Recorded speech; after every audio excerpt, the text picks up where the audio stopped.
Também foi muito abençoado, sou muito abençoado aqui em Padre, e para nós é um privilégio. Aleluia. Deus tem colocado uma palavra no meu coração, irmãos, que se encontra no livro do Atos dos Apóstolos, capítulo 20, versículo 7. Uma palavra que Deus colocou em meu coração para transmitir aqui para os amados irmãos.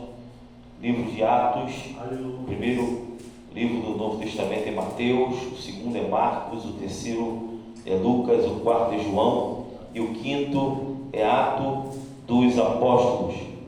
Todos os irmãos acharam? No capítulo 20, versículo 7 em diante, nós vamos fazer uma leitura até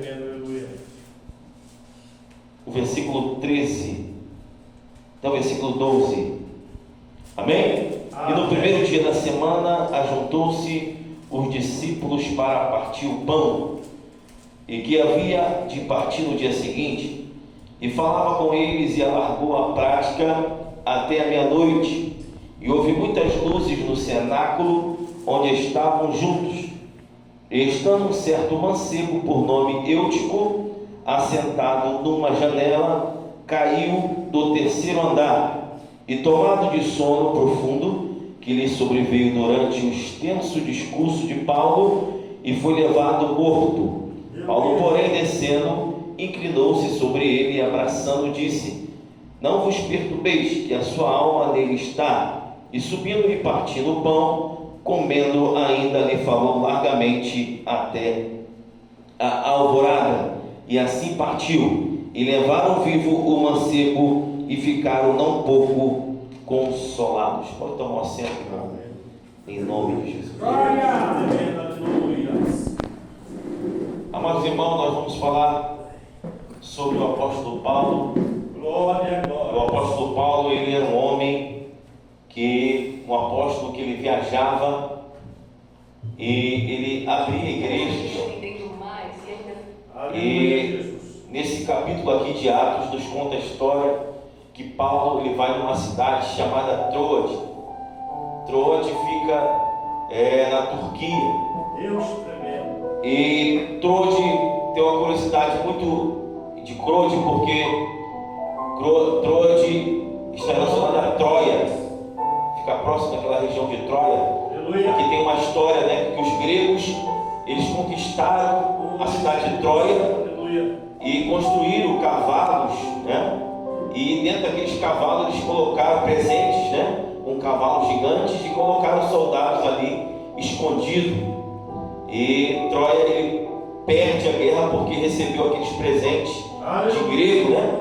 E quando eles receberam aqueles presentes, ali tinham soldados infiltrados ali, e com isso o Império Grego foi se estendendo ali naquela região.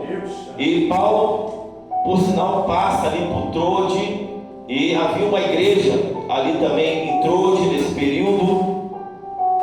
E a Bíblia diz que Paulo ele passa em Troade e ele logo ia seguir de viagem, né? No primeiro dia da semana, aqui no versículo 7, ele começa no primeiro dia da semana, ajuntando os discípulos para partir o pão. Paulo ele faz um culto na igreja de Troade. Naquela época, né, irmão, não é como hoje, que os irmãos reuniram, alugaram as lojas, alugou a loja, né? O estabelecimento é que os irmãos cultuam. Naquela época, os cultos eram feitos na casa dos irmãos. Então eles se juntavam ali na casa dos irmãos, e eles estavam recebendo o apóstolo Paulo, para que o apóstolo Paulo pudesse ali fazer o ensinamento com a igreja, e também eles iam participar da Santa Ceia. E os discípulos ali se ajuntaram para partir o pão, e Paulo logo na segunda-feira assim ia fazer a viagem, ia partir para outra cidade.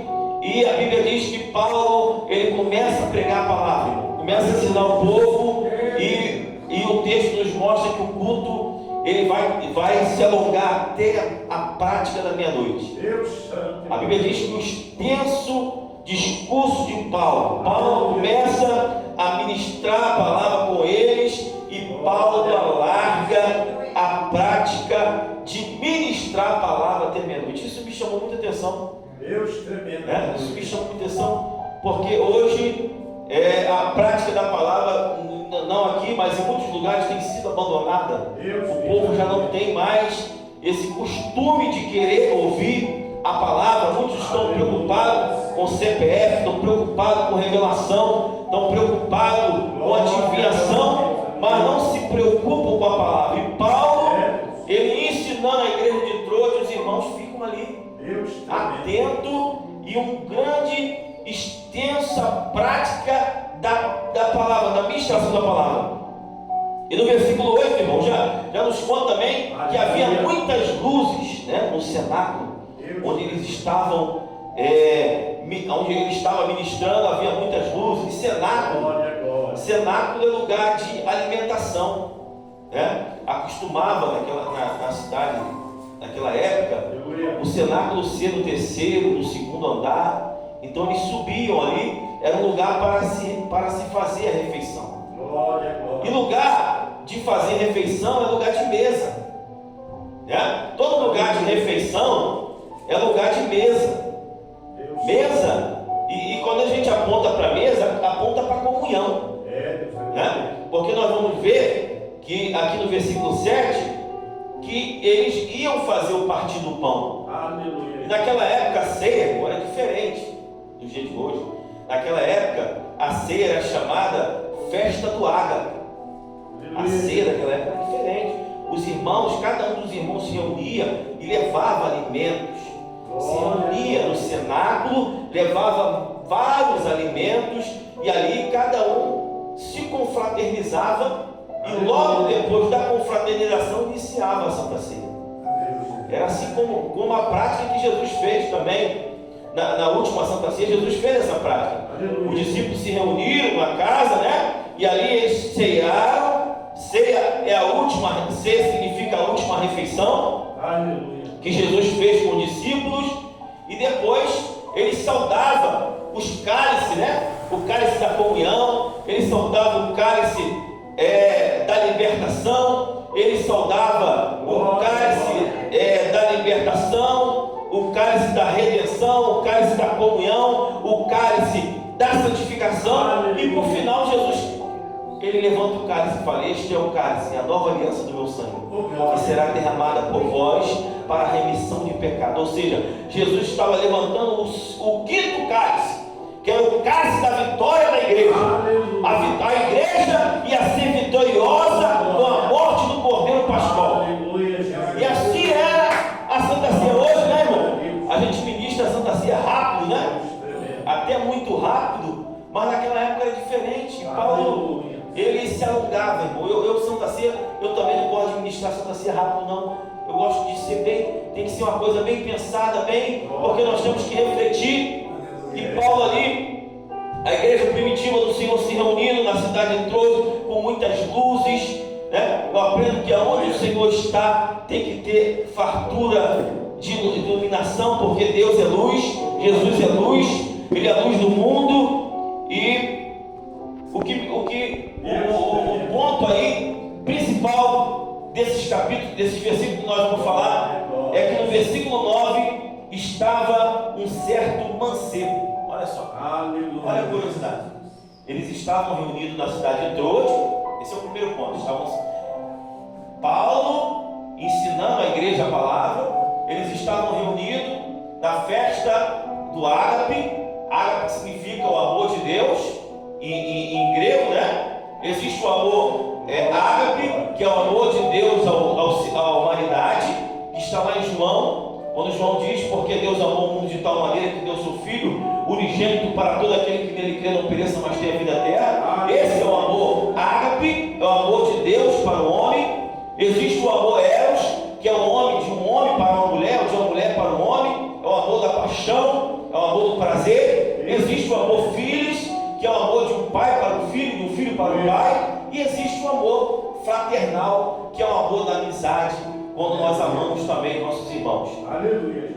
Mas Paulo estava no culto do ágape. Glória a Deus. Culto do ágape, reunido. Culto do ágape é culto que tem palavra, é culto que tem luz, é culto de comunhão. É culto que tem mesa, porque mesa é lugar de comunhão. Só senta na mesa quem está em comunhão. Né? Na mesa é lugar de projetos, é lugar de ideias, é lugar de comunhão, é lugar de sabemos que somos diferentes um do outro, porque eu comparo assim como um bichuriço, né? Quando eu cheguei aqui eu não conhecia, mas eu conhecia que para um bichuriço, não é assim? Não tem espinho, né? Dessa forma. Mas quando a gente vai se unindo um com o outro, a gente vai se acostumando com a diferença de cada um e vai entendendo que a gente precisa de cada um dos irmãos. E se a gente for relacionar o tempo frio, a gente precisa de calor humano para se esquentar, né? Eu estava meditando sobre o abraço, como o abraço é importante. O abraço, ele nos gera, não é um abraço de paulista, não. O abraço de paulista é aquele assim do lado, assim, ó, rapidinho, que a paulista ele só anda correndo, né? Mas é um abraço quando ele é liberado e isso passa várias sensações para nós que faz bem para a nossa saúde. A prática do abraço é muito bom. E a festa do amor era o momento que a igreja se relacionava, se algum tinha um problema com algum irmão, eles se pediam perdão, eles falavam, eles conversavam, né? Existia aquela toda homilia, aquela conversa, aquela comunhão. E, irmão, o culto foi passando e já era meia-noite. Mas tinha um porém. Tinha um mancebo por nome Eutico, e esse Eutico estava numa... Pode deixar sua Bíblia aberta. Ele estava numa janela, olha só. O culto estava uma benção. O culto estava fluindo. O culto tinha palavra, tinha comunhão, tinha adoração, tinha amor, tinha perdão, tinha alimento, tinha mesa, tinha todos os elementos para dar certo. Mas tinha um jovem, mancebo, um jovem chamado Eutico. E Eutico estava na janela. Você já viu aquela pessoa que está no lugar certo, mas está fazendo a coisa errada? Eutico estava no lugar certo. Ele estava no cenáculo, mas ele não estava na mesa. Ele estava na janela. Ele estava na janela. E eu fico meditando sobre janela. O dia de hoje, a palavra Windows é janela. Né? A palavra Windows é janela. E janela, irmão, é algo que a gente olha para fora, né? É algo que é alguém que está dentro, mas está olhando para fora. E quantas vezes, irmãos, estamos no ambiente certo, estamos no lugar certo, mas nós estamos numa janela. Eu não sei qual é a janela hoje que pode tirar nossa atenção do culto. Aleluia, Jesus. Pode ser a janela do problema, pode ser a janela de uma distração, né? Estamos no lugar certo, mas estamos com a nossa olhando para a janela, porque é alguém que está dentro, mas está pensando lá fora. Aleluia, Jesus. Ele está olhando lá para fora, ele está olhando para o mundo, ele está olhando para as coisas do mundo, ele está olhando para os prazeres do mundo, ele está olhando para as dificuldades, ele está olhando para os problemas, ele está olhando. Eu não sei como você chegou aqui nessa noite. Deus tremendo, aleluia. Talvez você chegou com uma preocupação aqui nessa noite. Você chegou com alguma coisa te atormentando. E talvez você está com o corpo aqui, mas a tua visão está numa janela. E eu, pastor, mas essa palavra, não. Quantas vezes, irmão, nós estamos na casa do Senhor? Não é porque eu jovem, não é porque eu não vou aqui jogar não, porque ele era um mancebo, não. Quantas vezes nós estamos na mesma situação? Nós estamos numa janela. Glória a Deus. Talvez você foi ferido por alguém e você fica olhando lá para essa ferida, porque você não consegue sentir a presença de Deus, você não consegue entrar na presença de Deus devido a uma situação que aconteceu com você, que tirou a sua atenção, te distraiu. No momento em que o apóstolo Paulo ministrava a palavra, irmão, não era todo dia que eles tinham o apóstolo Paulo. E aí eu aprendo que não existe oportunidade perdida. Existe oportunidade mal aproveitada. Quando nós não aproveitamos as oportunidades, porque eu não sei se eu vou estar vivo amanhã, eu não sei se Jesus vai vir buscar a sua igreja, e eu preciso viver hoje ele não estava vivendo a sua totalidade, ele estava distraído. Olha só o que o texto diz aí, irmão, na palavra aí, olha só. Ele estava sentado numa janela. Bom, ele chegou a um ponto, chegou a um ponto, que ele não estava nem olhando para a janela. Aleluia, Jesus. A distração, ele foi tomado pela distração ao ponto dele cometer uma imprudência. Deus tremendo, aleluia. Todo mundo sabe, irmão, que janela não é lugar para sentar. Todo mundo sabe. Janela é lugar de passagem, é lugar de você ver e sair. Mas ele deixou a distração, ele deixou o problema, ele deixou a dificuldade. Eu não sei o que atormentou que quantos são atormentados pela janela ao ponto dele sentar nela. Ele ficou, ele estacionou numa janela. E esse é o problema de muitos. Muitos têm sentado na janela, muitos têm estado no lugar certo, mas não têm usufruído daquilo que Deus tem dado, ao ponto de se distrair na janela e a imprudência de sentar na janela. Ele senta na janela. O que é imprudência, pastor? Imprudência é alguém que não se antecipa ao mal. Aleluia, Jesus. Não vou orar não. Eu não vou buscar Deus não, porque está tudo bem na minha vida. O pagamento caiu, paguei minhas contas, a minha dispensa está cheia. Aí ele vai para a janela, se assenta na janela. Não vou buscar não, está tudo bem lá em casa, está todo mundo com saúde. Olha só, o menino está tudo gordinho, tudo com saúde. Para que eu vou buscar? Para que eu vou? Minha conta está cheia. Para que eu vou? Ganhei promoção. Para que eu vou? Para que eu vou buscar Deus? E aí aquela pessoa que se assenta, ela se acomoda. Ela já não quer buscar Deus, ela não tem prazer mais de vir para a oração, ela não tem prazer mais de vir para a escola dominical, ela não tem prazer mais de para que eu vou fazer outra coisa. Tem culto hoje, mas eu vou dar uma desculpa lá, vou falar uma história lá, vou enganar e vou fazer outra coisa. Olha só, é a pessoa que se assenta na janela. Ela está no lugar certo, está. E aí eu fui meditar no nome Eutico, significa afortunado. Eutico significa o nome Eutico é afortunado, é próspero. Deus tremendo. Irmão, Deus te chamou para ser próspero. Deus não te chamou para ficar sentado, Deus te chamou para prosperar. Quem é afortunado, porque Deus, o teu pai, ele é o dono do ouro e da prata. E se você quer conquistar, você tem que primeiro buscar as coisas, o reino de Deus e a sua justiça. E lembrando que as demais coisas são acrescentadas.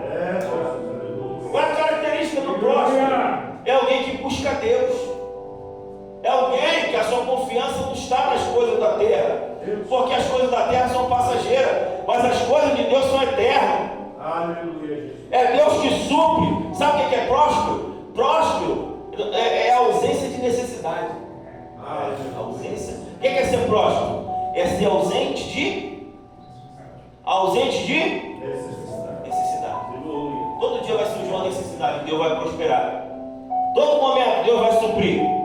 Não tem como, não falta alegria, não falta problema, mas não falta alegria, não falta dificuldade, mas não falta ânimo, não falta problema, mas Deus te dá inteligência para resolver o problema. Deus vai suprir, Deus vai abrindo porta, Deus vai providenciando, você vai passando, você vai vencendo. Está vindo enfermidade, daqui a pouco Deus libera a cura, Deus abre a porta, Deus envia o medicamento, Deus usa o médico, Deus ora e é curado. Irmão, Deus nós somos prósperos.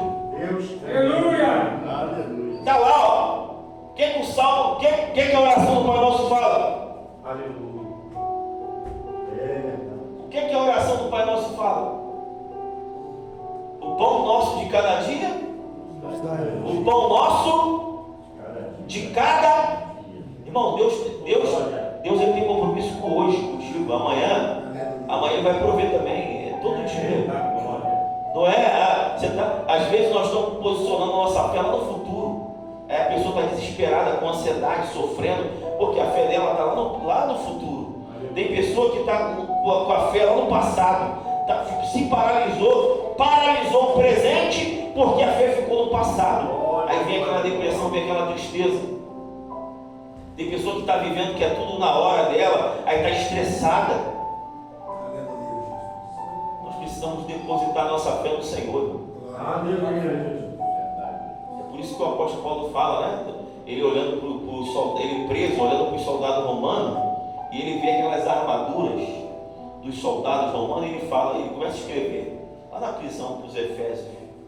Começa a escrever a capacete, a salvação, coraça, o cinto da verdade, a coraça, a espada que é a palavra. Olha só, quando o crente está preparado, o sapato, calçado, o soldado, e aí o crente está pronto. Sabe por quê? Porque a confiança dele está em Deus. Aleluia, Jesus. Olha só, o primeiro passo, o primeiro erro de Eutico. Primeiro erro de Eutico. Repita comigo, primeiro erro de Eutico. Primeiro erro de Eutico. É estar no lugar certo. Está no lugar certo. Mas fazendo a coisa errada. A segunda, se assentar numa janela. Diga assim, ó, janela não é lugar de sentar. Janela não é lugar de sentar. Não se assenta, irmão, no teu problema. Não se assenta. O problema é lugar de você. Janela é lugar de você olhar e sair. Não é lugar de você ficar. Outra coisa, outro erro de Eutico. Porque quando a gente se assenta, a gente relaxa. E aí ele foi tomado de um profundo.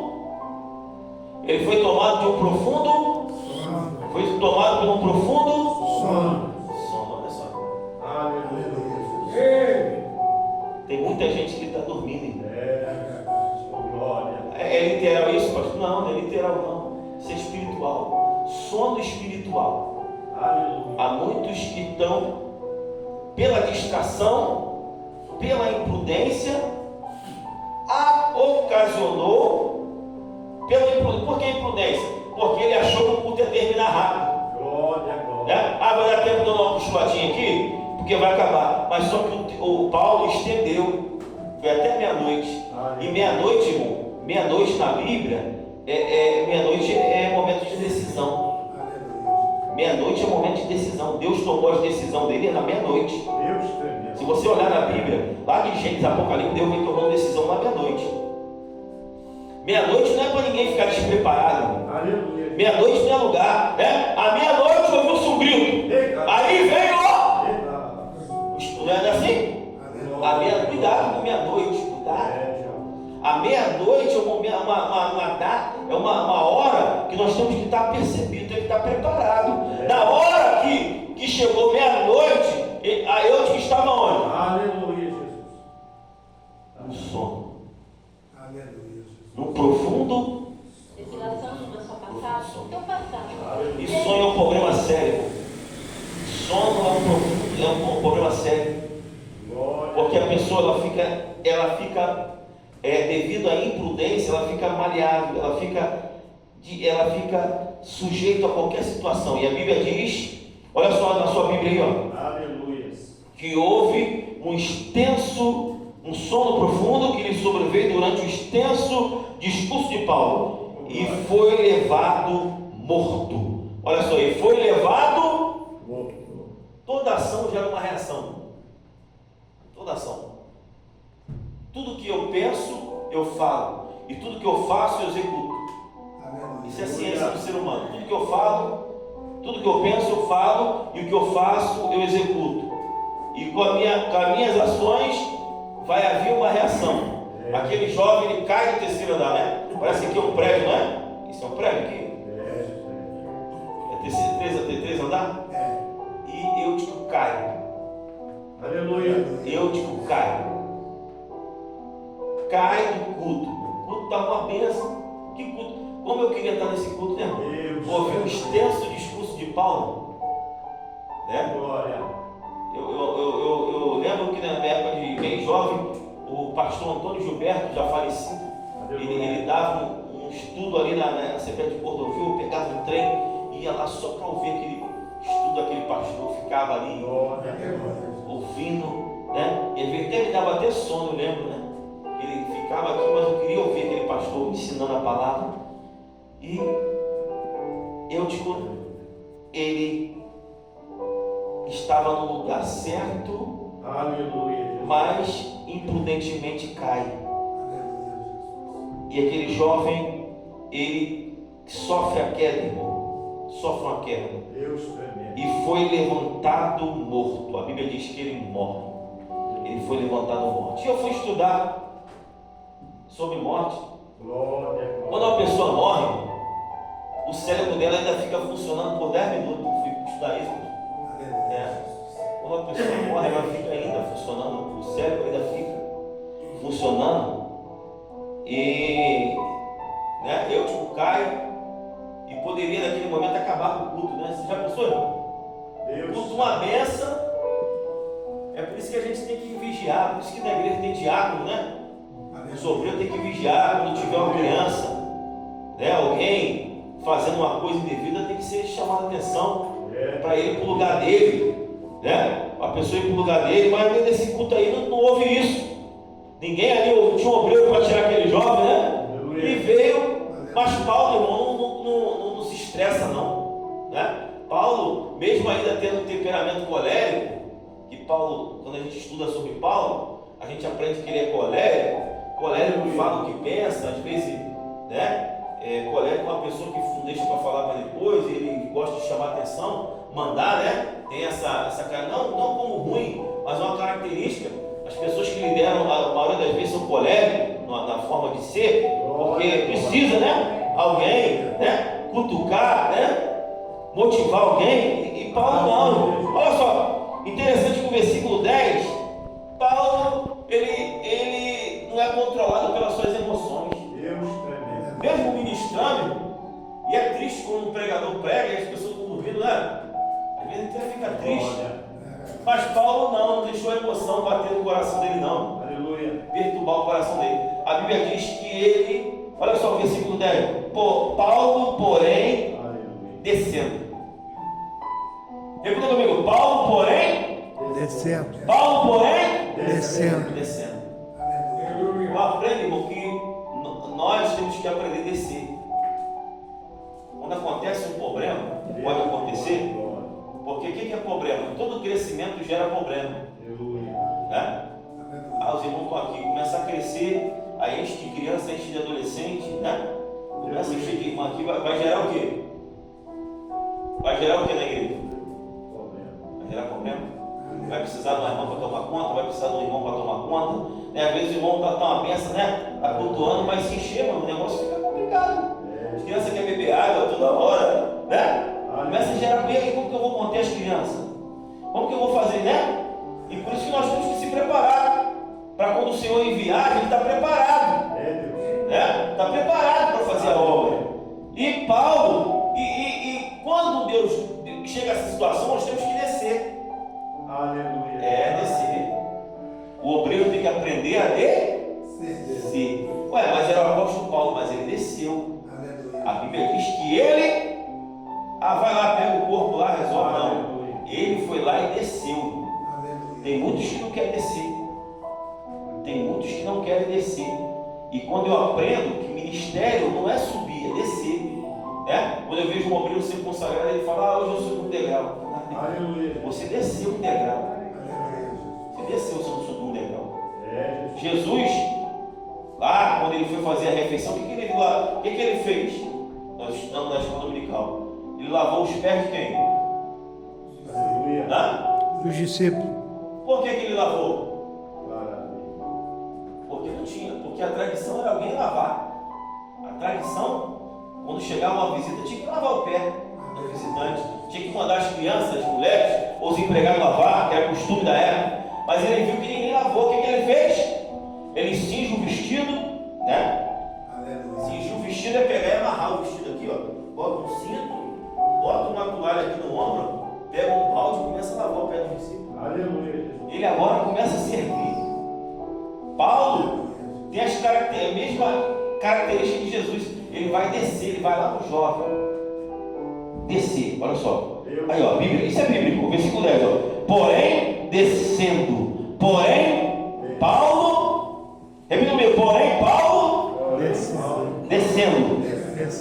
Descendo. Segundo agora. inclinou-se sobre ele. Aleluia. Segundo passo, inclinou-se sobre Ele. ele.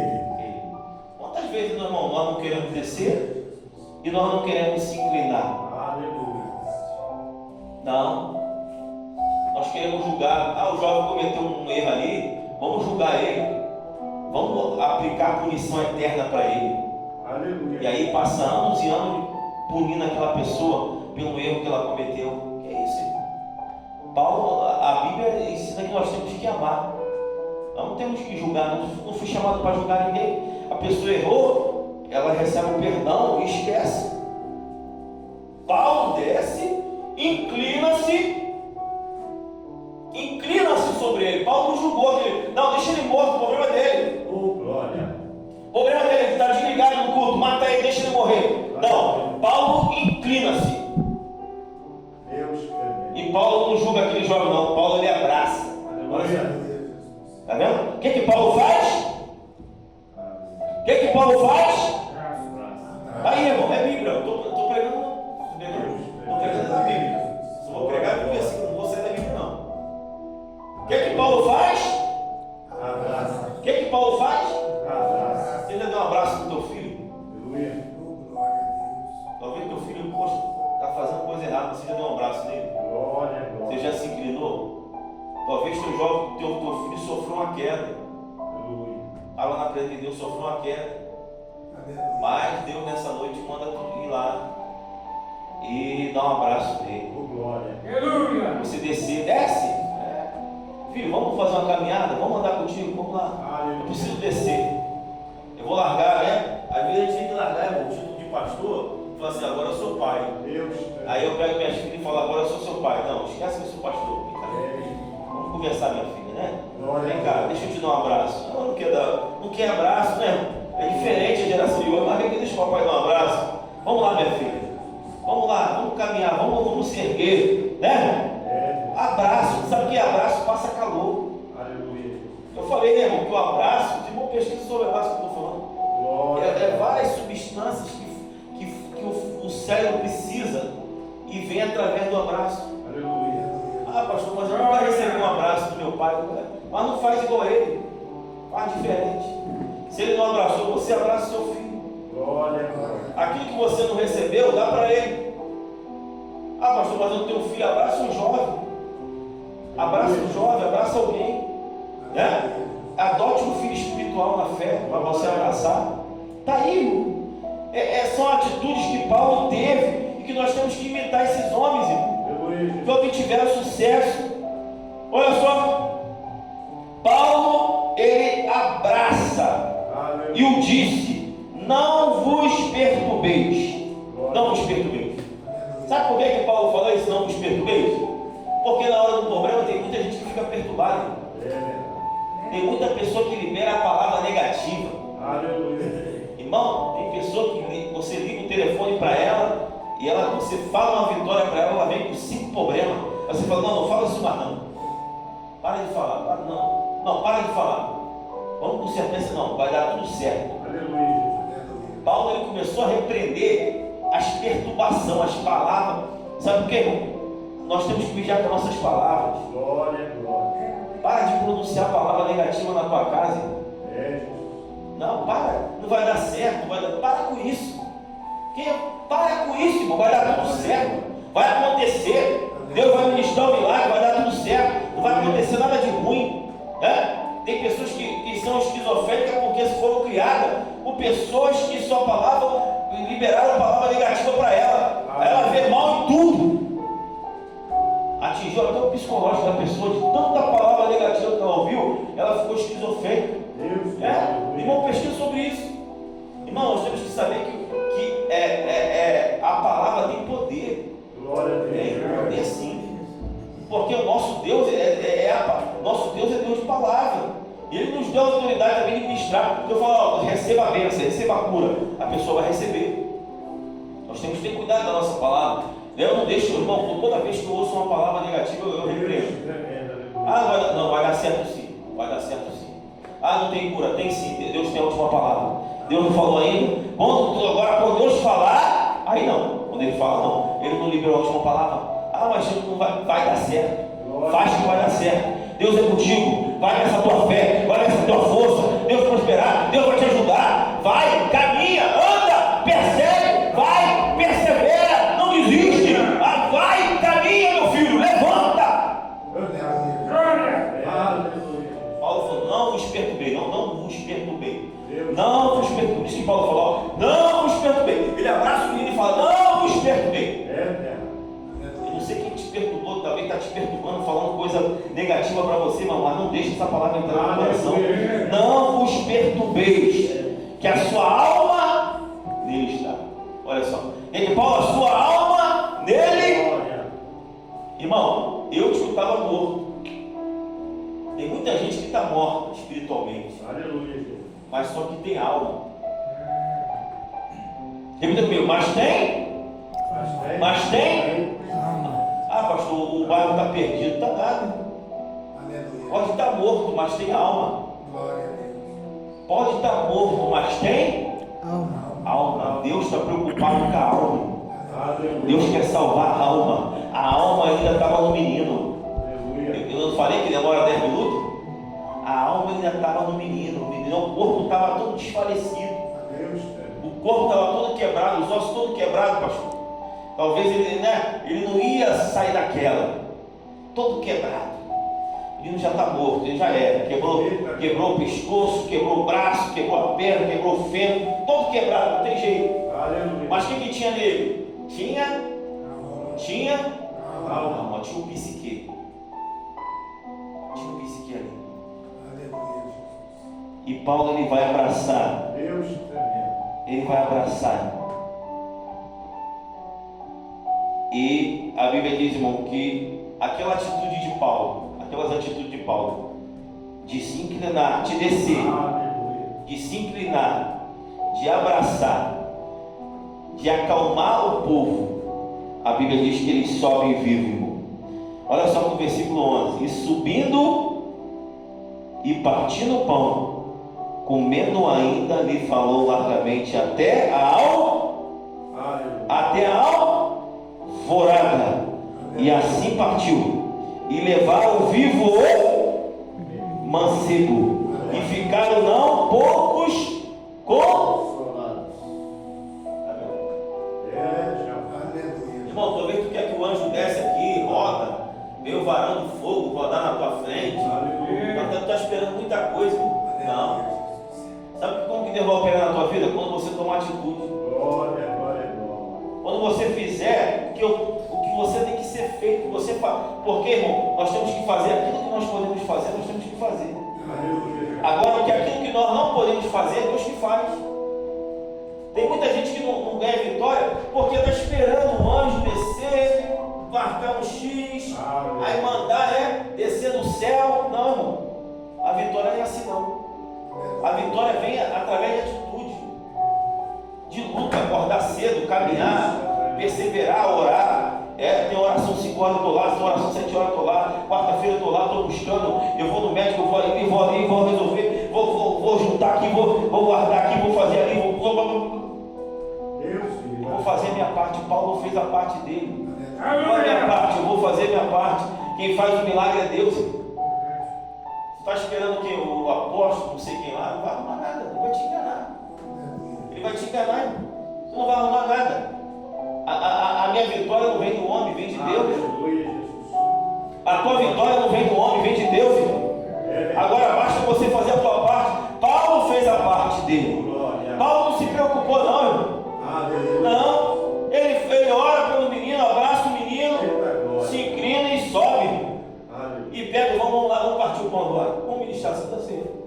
Vamos ministrar a Santa Ceia. Sabe por quê? A maior bênção está na comunhão, está na adoração. E aí eles começam a adorar. Vamos partir, bom. Vem cear, o mestre chama. Vem ser, Paulo já levanta cantando na igreja. Mesmo hoje tu te podes saciar. Aí daqui a pouco leva o menino vivo. Poucos pães multiplicou, água em vinho transformou. Vem faminto a Jesus, vencerá. No versículo 9 diz, e subindo e partindo o pão, e comendo ainda,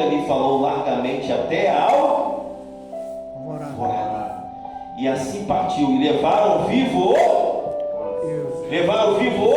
Mancebo. Eu não sei se teu sonho morreu, mas hoje é dia de levar ele vivo hoje. O teu sonho que morreu, ser vivo hoje.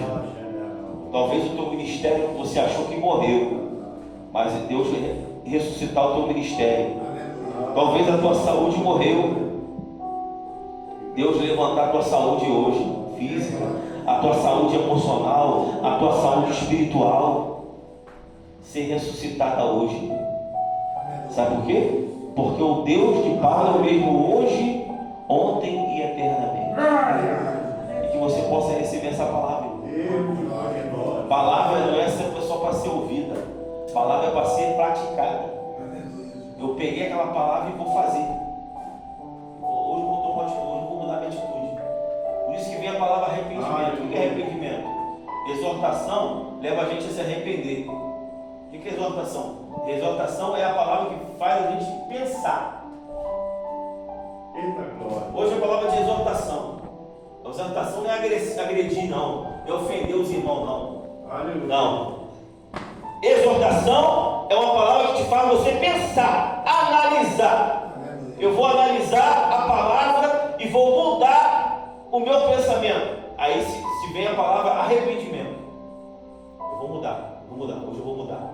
Deus tremendo. O mancebo caiu, eu queria punir ele, mas não vou punir ele não. Eu vou lá abraçar ele, eu vou descer e vou abraçar ele, e vou inclinar, e você vai ver o milagre acontecer quando você tomar essa atitude. E que Deus continue nos abençoando, em nome de Jesus. Aleluia!